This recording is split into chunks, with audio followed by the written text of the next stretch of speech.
Hare Krishna, everyone. On our way to our program today, our festival program, we chanced upon this very beautiful botanical garden. Actually, I'm quite surprised because it's kilometers big. And I've been to botanical gardens before in different parts of the world, but this one really amazes me. And it's only like 10 or 15 kilometers from our base. We didn't know it was here. So sometimes the nicest things in life are surprises. And we're coming here, and it's very beautiful nature, and we're thinking that, well, as we're told to in Krishna consciousness, that Mother Nature, Bhumi, is under Krishna's control. And there's that chapter in Bhagavad Gita, Opulence of the Absolute, in which Krishna teaches us that we can see Him in many of the wonders of this world. People speak about the 7 wonders of the world, but because Krishna created this world, there's many more than 7 wonders of the world. In fact, one time I heard Srila Prabhupada say that how to explain this world, he said, it's mystical, something very mystical. So we kind of feel like that today. We've come across this well-tended garden, very vast, with beautiful ponds, with lilies growing, and all different types of trees and bushes that I've never seen before. I think they probably come from all over the world. So, as Guru Kripa was saying as we were walking around, he said, breathing in this fresh air, because it's a little drizzle now, it's raining, which is also nice.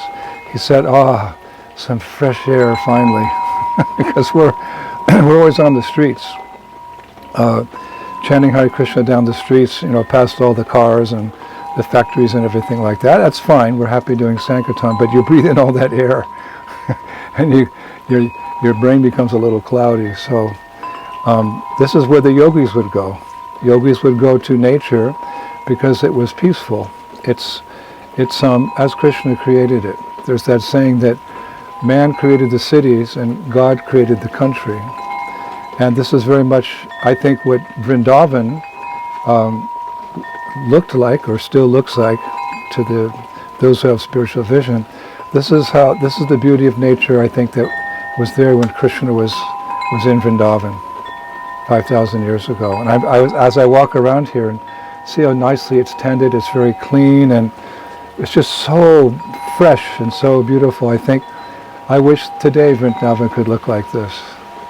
It would be nice if the Vrindavan administration or the regional government or, India itself would put the time and the money and the effort into creating beautiful parks and gardens like this, so that people could come and be refreshed and remember Krishna.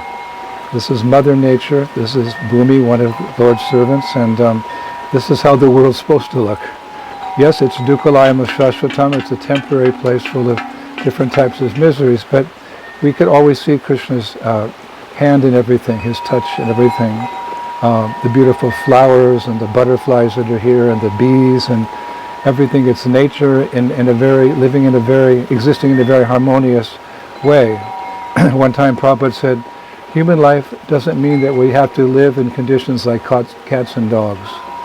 We can live a simple life, pursuing our Krishna consciousness in a fairly nice atmosphere. Of course, it's the material world, but there's no need to plunge into darkness, to plunge down into the modes of nature, the mode of ignorance or the mode of passion. We can live in the mode of goodness.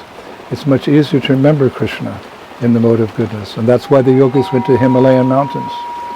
There were no disturbances there. This is the world as Krishna created it, for the purpose of us taking to the path of spiritual life, and in a nice atmosphere like this, chanting Hare Krishna. We can have farm communities like this with beautiful parks and gardens, just like was in Dwarka. When Krishna was in Dwarka, it was a city, but there were so many parks and gardens. I heard Prabhupada say one time that the best view from a window is a body of water. So he's citing, material nature, because it makes your mind peaceful, and we have to be peaceful to think of Krishna. So we thank Krishna. He's in our hearts, and somehow we were driving and we saw the little sign beautiful botanical gardens. I wasn't imagining it to be like this, the best one I've ever seen. It takes 2 to 3 days to walk through this entire botanical gardens. And we discovered on the last day of our festival tour, the day after tomorrow we're leaving. We're breaking up and going our various ways. So next year I'll make sure to bring all the devotees here for a breath of fresh air in the midst of their wonderfully exceptional efforts in putting on this festival tour from town to town, village to village along the Baltic Sea coast here. Our devotees deserve this, to come to this refreshing atmosphere. So next year I'll bring them here.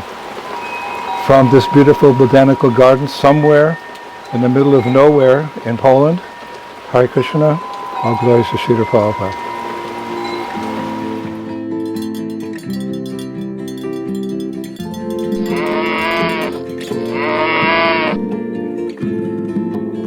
This is a cowbell, which they put up here.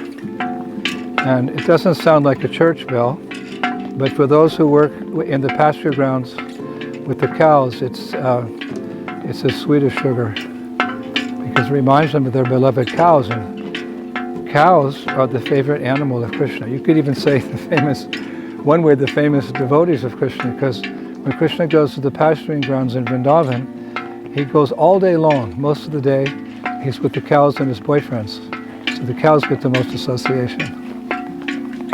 So in Switzerland, they have lots of cows. They have bells like this, ringing like this. So you always know where your cows are, wherever you go.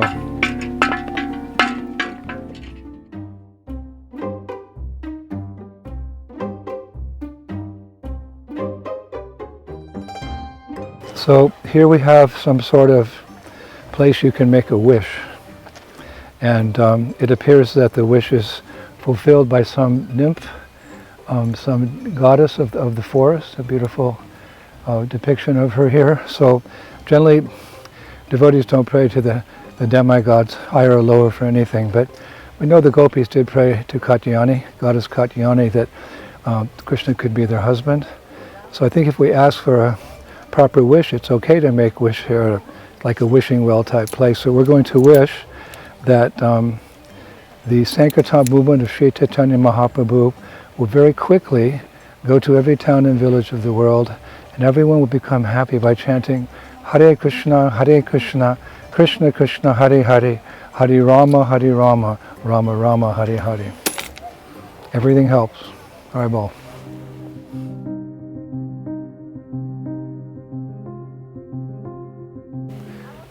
Within this beautiful botanical garden, which I just learned includes 70 hectares.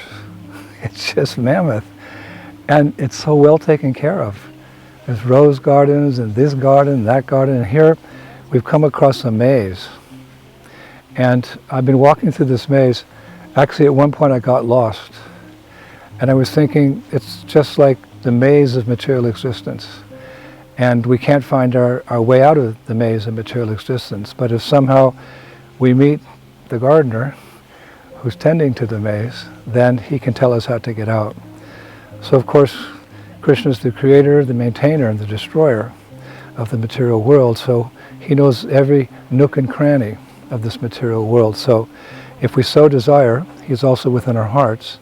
He'll guide us to a bona fide spiritual master like Srila Prabhupada, and a wonderful spiritual organization like the International Society for Krishna Consciousness.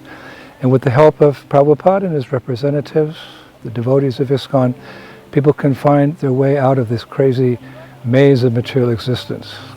Here it's kind of nice, it's mode of goodness, we're walking around and we're seeing the butterflies and the bees and everything, but the maze of material existence is a dangerous place.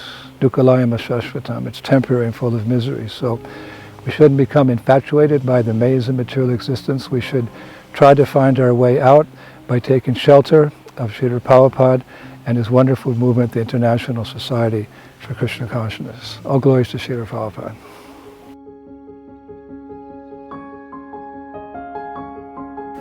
Within this very vast, incredibly vast botanical garden that we're visiting today, we come across many statues like this.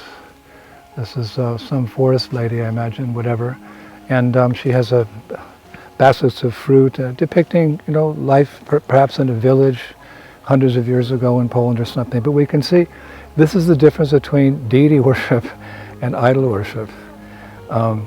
Sometimes we're criticized that we worship idols. No, Krishna is present in his deity form. The Acharya asks him to be present in that deity form. He's not different than the deity. So understanding that, we take very good care of Krishna.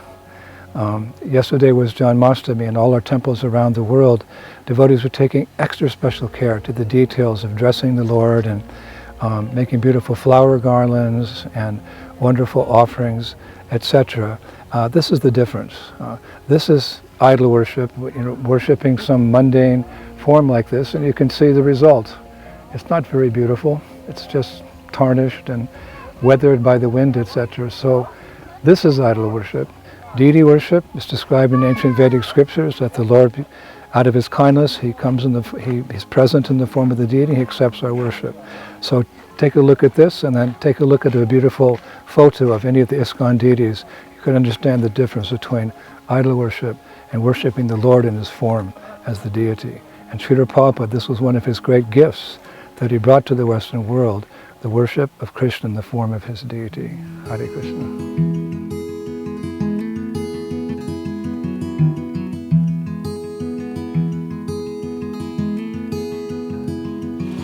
Here we are going round and around and around and around this beautiful water fountain.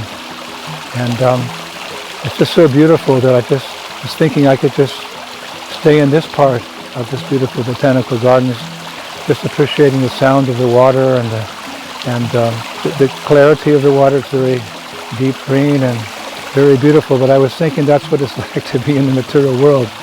We get fascinated by the few things this world has to offer, and we forget Krishna. And as a result, we have to go around and around and around and around. Samsara, the cycle of birth and death. The point is not to have any attachment to this world, even the slightest attachment to this world, because that yam yam vapi smaram bhavan, that verse in Bhagavad Gita, where Krishna says that whatever one remembers at the moment of death, verily that state he will attain. So if we have even the slightest attachment, even tiny attachment to this material world, we have to come back again, to take birth again, become entangled in samsara, the repetition of birth and death. What we have to be fascinated by is Krishna. And Krishna is present fully in the sound of his name. Hare Krishna, Krishna Krishna, Hare Hare, Hare Rama, Rama Rama, Hare Hare. All his transcendental qualities are present in his name. Prabhupada quoted one verse recently, I heard in a lecture, that all of Krishna's pastimes are present in the sound of his name. So Krishna being all attractive and the reservoir of all pleasure, it means we can get out of the cycle of going round and around and around of the cycle of birth and death and go home to the spiritual world where we belong. Hare Krishna.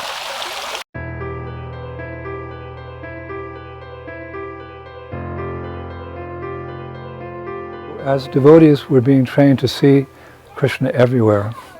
Of course, right now we can't see Krishna anywhere, but we have the eyes, the divine eyes of Srila Prabhupada, and he's teaching us to see Krishna in different aspects of material nature to begin with, and by his grace alone, one day we'll see Krishna face to face. So as we walk around, I'm trying to see Krishna in various ways as we're being taught, and we've come across this cave, or a sort of a cave here in this vast beauty of material nature. And I was thinking that I was reminded of Haridas Thakur, that he chanted in a cave one time. He was chanting 300,000 names of the Lord every day, 192 rounds. And one time he lived in a cave, and people would come to him for darshan, and they noticed that he was living in the cave not alone. He was living with a big snake, a venomous snake. And they were very much afraid that he would be harmed. Of course, he's fully surrendered to the Lord. Raki Krishna Marike, Mari Krishna Rakike. Krishna wants to kill you, no one can save you. And if Krishna wants to save you, no one can kill you. So Krishna, in the heart of the snake, because Krishna is in the heart of every living entity, he told that snake, don't worry, just share the cave with this great saint, Haridas Thakur. Let him chant. You'll hear the chanting. You'll get benefited. But the people were really anxious that Haridas Thakur would be harmed. So as the pastime goes, Krishna in the heart of the snake told him to leave so the people wouldn't be upset. Krishna loves all his devotees. So one day the snake just disappeared, and Haridas Thakur, he went on chanting, Hare Krishna, Krishna Krishna, Hare Hare, Hare Rama, Rama Rama, Hare Hare. In the beautiful hand of Mother Nature, this beautiful caves like this is where sadhus would go and peacefully, away from the populace, chant Hare Krishna. Haridas Thakur ki.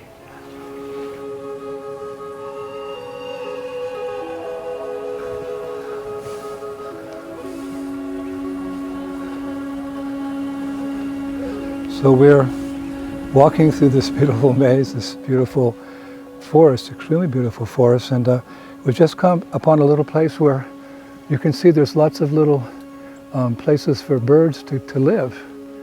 The humans have made these little houses for the birds, and this shows the concern how devotees are concerned with every living entity. When Chaitanya Mahaprabhu asked Haridas Thakur, whose cave we just visited, how will all the immovable living entities be delivered?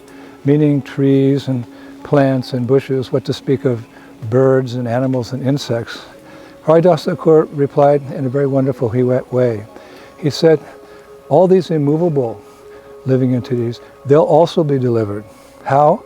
By the loud chanting of Hare Krishna, Krishna Krishna, Hare Hare, Hare Rama, Rama Rama.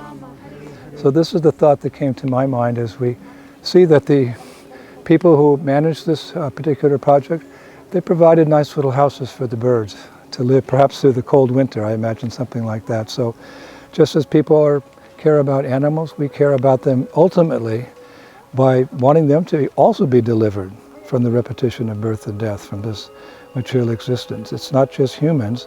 This movement is so broad-minded that we care about every single living being on this planet getting delivered back home, back to Godhead. How?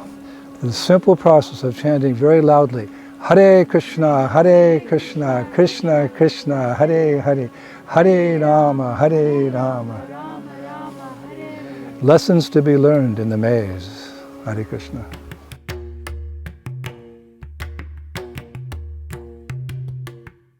So here I am, standing in the rain. But what's the problem? The rain is so important. Indradev in charge of the rain, and sometimes we don't like to be out in the rain, but actually without the rain there wouldn't be water on this earth. Wouldn't have our oceans and our rivers and our streams, and water is so important. I often say in my introductory lecture to new people that the body is made of 72% water to help them understand we're not this body. But anyway, here I am in the rain, but in this beautiful forest, and I saw this place like a bhajan kutir. Like in India, we hear the renunciates, they go to the forest or some place far away from civilization, and again in that peaceful atmosphere, they can focus on their spiritual lives. The real journey is the journey within, to try to discover the soul, the Supreme Soul, Krishna, or God, and what is our intimate, loving relationship with Him. And because there's so many distractions in this world, left, right, and center, it does make sense to be like the yogis or the rishis, to go to some quiet place and without distraction just focus on chanting the holy names. In fact, Bhaktivinoda Thakur recommends that from time to time the devotee should go someplace alone and spend time just focusing on Krishna's sweet holy names. Hare Krishna, Krishna Krishna, Hare Hare, Hare Rama, Rama Rama, Hare Hare. So though in modern life we are very busy and we have our responsibilities which we must take care of, we have our bodies, we have our families, we have our neighborhood, we have the world, we have the environment, we have to also be concerned about to a certain degree. Our ultimate duty, Dharma, Sanatana Dharma, is to develop our love for Krishna. So when you come to places like this, you just immediately lock in. Just being here, having been in the busyness of life for the last 2 months on the Polish tour, our festival of India. Every day a festival, every day in the mass of people, cars going by us on Harinam, and all the shopping and the trucks, we have to move our supplies here and there. To come here just for a few hours, it's so wonderful. I can see how you can focus. But of course our focus is a little bit different. We don't go to the forest like the renunciates. Our focus is on the message of Chaitanya Mahaprabhu, to spread this chanting of Hare Krishna to every town and village. So we follow in Srila Prabhupada's footsteps, Yukta Vairagya. We use everything in this world, most things in this world, for preaching Krishna consciousness. But it is nice to get a little break like this, even if it's just for a few moments. Bhajan Kutir's ki, Gaur Premanandi, Haribol.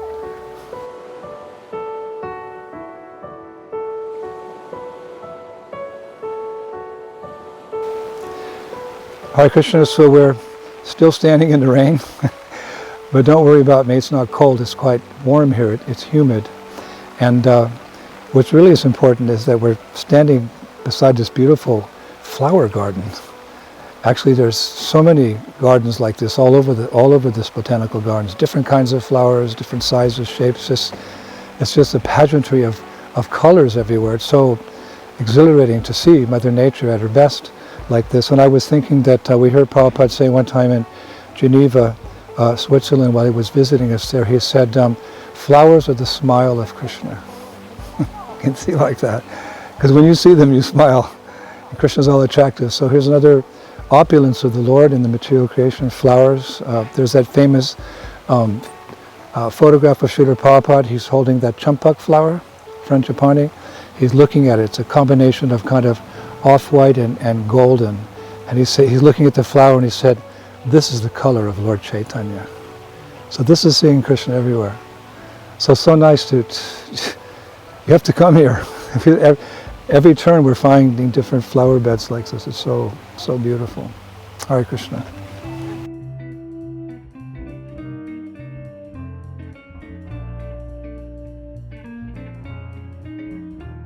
Hare Krishna, Krishna Krishna, Hare Hare, Hare Rama, Rama Rama, Hare Hare.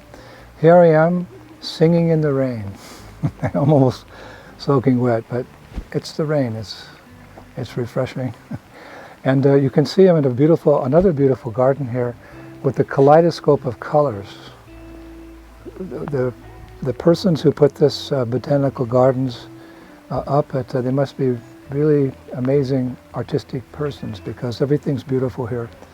So here we are in a kaleidoscope of colors, and this caused me to remember a statement by Srila Bhakti Siddhanta Saraswati Thakur that in the spiritual world there's many colors we can't even imagine. This is the material world, everything's limited here. But in the spiritual world, the beauty of the spiritual world is unlimited. So Srila Bhakti Siddhanta Saraswati Thakur said there's unlimited colors in the spiritual world. And then he said that the color of Krishna, which we describe as bluish black like a monsoon cloud, that's the closest description. It's like an analogy to try to understand, Krishna's color. But Srila Bhakti Siddhanta Saraswati Thakur said, you can't imagine what color Krishna actually is. Something like bluish black like a monsoon cloud, but it's a different color. It's extraordinarily beautiful and satisfying the heart to see this beautiful color of Krishna, his form, his name, his fame, his form, his pastimes are all extraordinary. So we have to wait until our eyes become covered with the salve of love. Premanjani chariti bhakti vilochanena. Only when the eyes are covered with the salve of love, prema bhakti, can one see Krishna as he is. One can see Radha and Krishna as they are. One can see Vrindavan as it is. We have to become purified. And that we should have a sense of urgency for that, because that's what will really satisfy the heart. Seeing Krishna and engaging in Krishna's service. So these wonders are awaiting us. So why should we ever look back at the shadow of material existence? There's nothing here this world has to offer. It's only a dim reflection. Prabhupada even went so far as to say it's a perverted reflection. This material world is a perverted reflection of the spiritual world. So why be enchanted by the temporary beauty of this world? It fades in time. But Krishna is eternally beautiful. And I'm hankering to see that bluish color of Krishna when my eyes become covered with the salve of love. Probably going to take many lifetimes, but I know it's there by Srila Prabhupada's grace. Looking forward to seeing Krishna face to face and seeing his beautiful, extraordinary color of his body and all his qualities. Hare Krishna.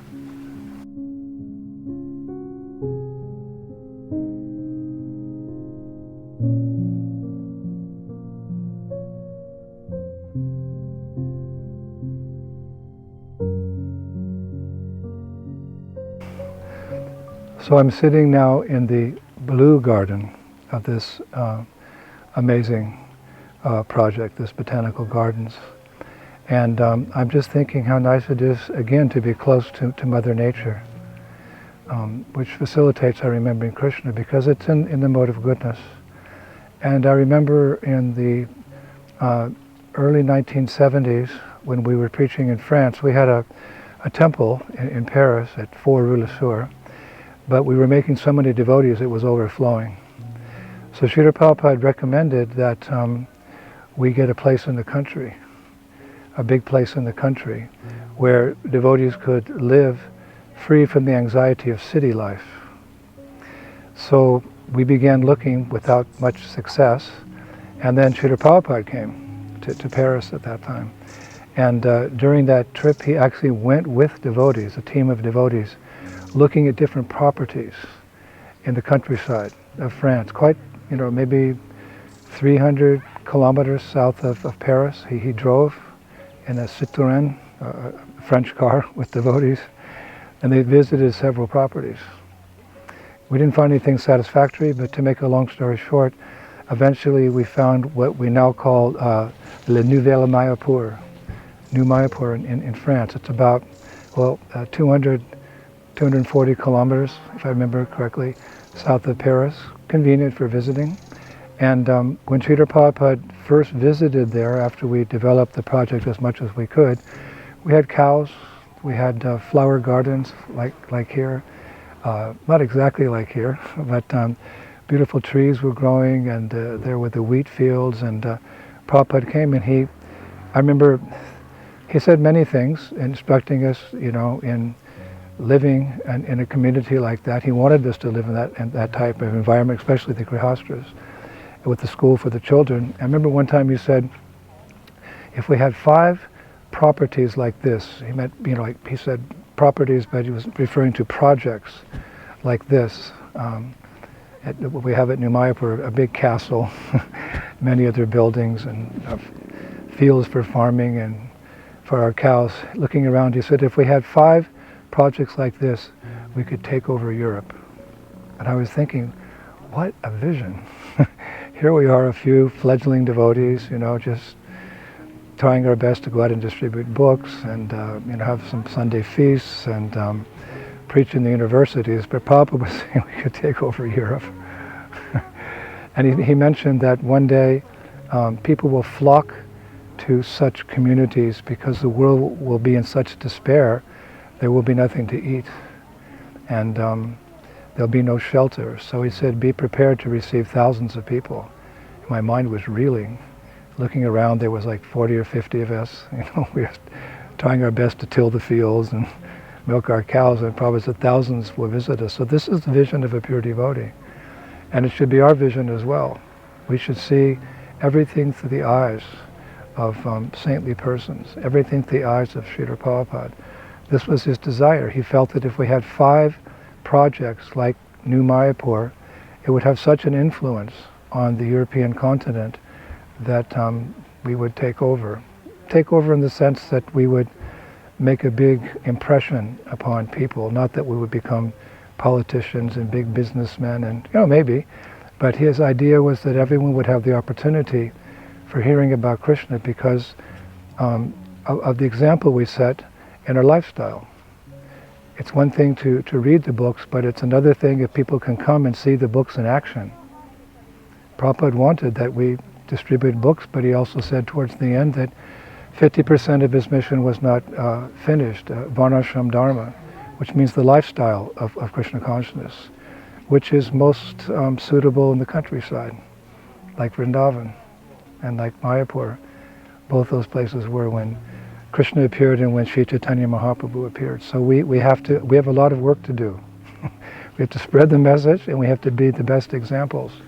And our communities in the countryside like this, people feel comfortable coming there, and they can see how we're not abusing material nature.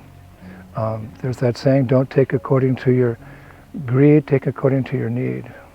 And if you're Krishna conscious and you're happy inside, then you don't require so many material things to be satisfied or to be happy in this world. You can have the minimum, but your heart is glowing with Krishna consciousness. When we live in the countryside, you feel more like that simple living with high thinking, rather than the big cities where life is complicated, there's no time to think. So these are the thoughts that are going through my mind as we visit this beautiful, beautiful project. Our ISKCON communities, we have Bhaktivedanta Manor now in London, and we have Villa Vrindavan in Italy, we have our Spanish project, and we have Radhadesh in Belgium, and let there be more and more communities like this outside of the big cities, in the countryside, where people can come and practice Krishna consciousness in peace and in harmony with Mother Nature. And let us embrace Srila Prabhupada's vision that we can take over the world in the sense that everyone will get the opportunity to learn about the science of Krishna consciousness, and everyone will get the opportunity to chant Hare Krishna, Krishna Krishna, Hare Hare, Hare Rama, Rama Rama, Hare Hare. These are my thoughts in the Blue Garden here at this beautiful Botanical Gardens. Srila Prabhupada Ki, Hare Krishna.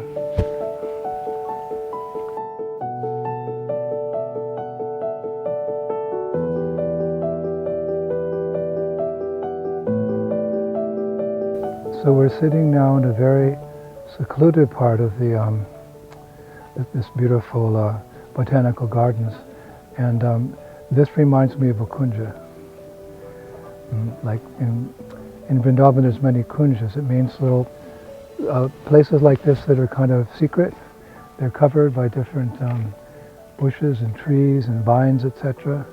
And this is where Radha and Krishna come, and they sit together on little platforms like this, benches, and they have their sweet talks together, laughing and joking, etc. And they're attended to by their sakis and their manjaris.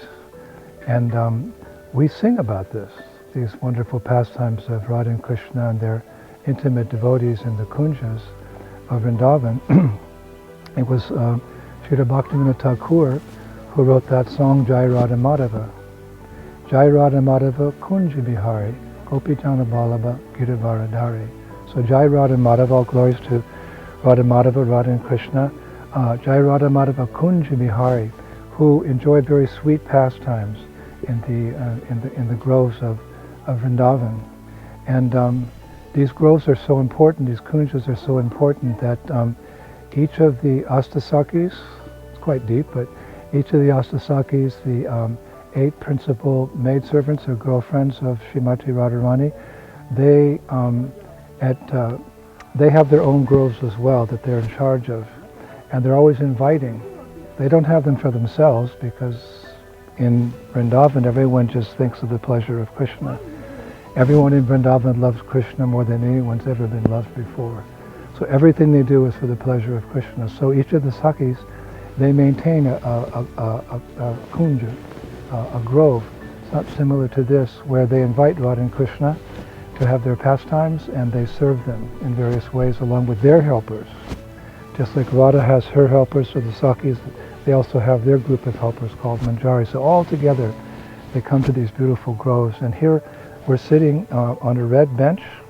I think it's appropriate because it reminded me that in Vrindavan, Lord, when we speak about Vrindavan, all the sadhus, they always say, red is the color of love.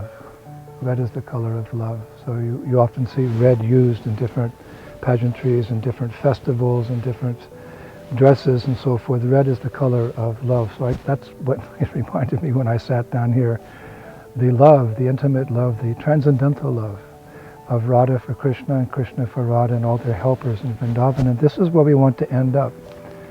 We don't want to end up birth after birth after birth in an apartment building, in a small little apartment, going to work 9 to 5, which of course is required, but that's not our natural life.